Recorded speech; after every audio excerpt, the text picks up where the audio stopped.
এই যে নারীর কাণ্ডটা যেটা দেখলাম আমরা সোশ্যাল মিডিয়া জুড়ে যে অনেক কথাবার্তা হচ্ছে, এবং আমার কাছে মনে হচ্ছে যে মার থেকে মাসির দরদ বেশি টাইপ সিচুয়েশন ক্রিয়েট হয়ে গেছে। আমাকে জাজ করেন না, আমি পুরো বিষয়টা ব্যাখ্যা দিই। তার আগে আমি আমার একটা কথা বলি। আমার মেয়ের বয়স 2 বছর 10 মাস। তো ওকে যখন আমি দোকানে নিয়ে যাই বা কোনো শপিংয়ে নিয়ে যাই, তখন ও আমাকে বলে যে বাবা আমাকে জিজ্ঞেস করো আমার কিছু লাগবে কিনা, মানে ওকে জিজ্ঞেস করতে বলে যে ওর কিছু লাগবে কিনা। ঠিক আছে?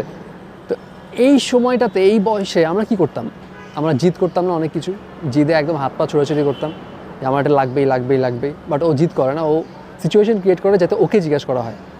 এবং এটা পুরো ক্রেডিট দিব আমি ওর মাকে। ওর মা ওভাবে ওকে ট্রেন আপ করছে। যখন ও কথা বলতেও পারতো না তখন থেকেই ওকে দোকানে নিয়ে গেলেই বলতো তোমার কি কিছু লাগবে, তোমার কি কিছু লাগবে। সো এতে করে কি হয়েছে, ওর মা অথরিটেটিভ গার্জিয়ানশিপের থেকে বেশি প্রায়োরিটি দিচ্ছে আমার সন্তানের চয়েস এবং ফিলিংসে। এবং এখনকার যুগের বাচ্চাদের কিন্তু ইমোশনাল ইন্টেলিজেন্স অনেক বেশি হয়। সো আপনি যদি অথরিটেটিভ গার্জিয়ানশিপ বেশি দেখাইতে চান, আমাদের আগের জেনারেশনের বা মারা যেরকম করতো, তাহলে একটু সমস্যা হতে পারে। সো এখন আসি হচ্ছে যে কাহিনীটা ঘটছে সেটা নিয়ে একটু ব্যাখ্যা করতে।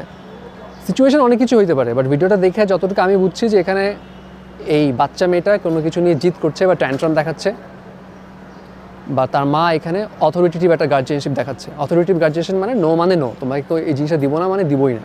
এবং এই অথরিটেটিভ গার্জিয়ানশিপটা রং দিকে টার্ন নিছে। এর পিছিয়ে শুধু ওই মাকে দোষ দিলে হবে না, সিনারিওটাও দায়ী। দেখেন, কোন বাচ্চা জিদ করে না? আমি জিদ করছি, আপনি জিদ করছি। এবং আমাদের মধ্যবিত্ত ফ্যামিলিতে একটা জিনিস কিন্তু ট্রেন্ড আছে যে জিদ করলে মাইর খেতে হবে। ঠিক আছে? সো ছোটোবেলাতে আমিও জিদ করছি, আপনি জিদ করছেন, এবং আমাদের এই জিদের কারণে কিন্তু উত্তম মাধ্যমও কেউ না কেউ খাইছে। রাইট? আমি আমার কথাই বলি, আমি ছোটোবেলায় জিদ করতে করতে একদম মাঠে গড়াগড়ি খাইছি, এমনও সিচুয়েশন গেছে। কিন্তু আমাদের ওই সময়টা কী ছিল না? আমাদের সময়টা ক্যামেরা ছিল না, মোবাইল ছিল না, ভাইরাল হওয়ার টেন্ডেন্সি ছিল না, যার কারণে আমি ভাইরাল হই নাই।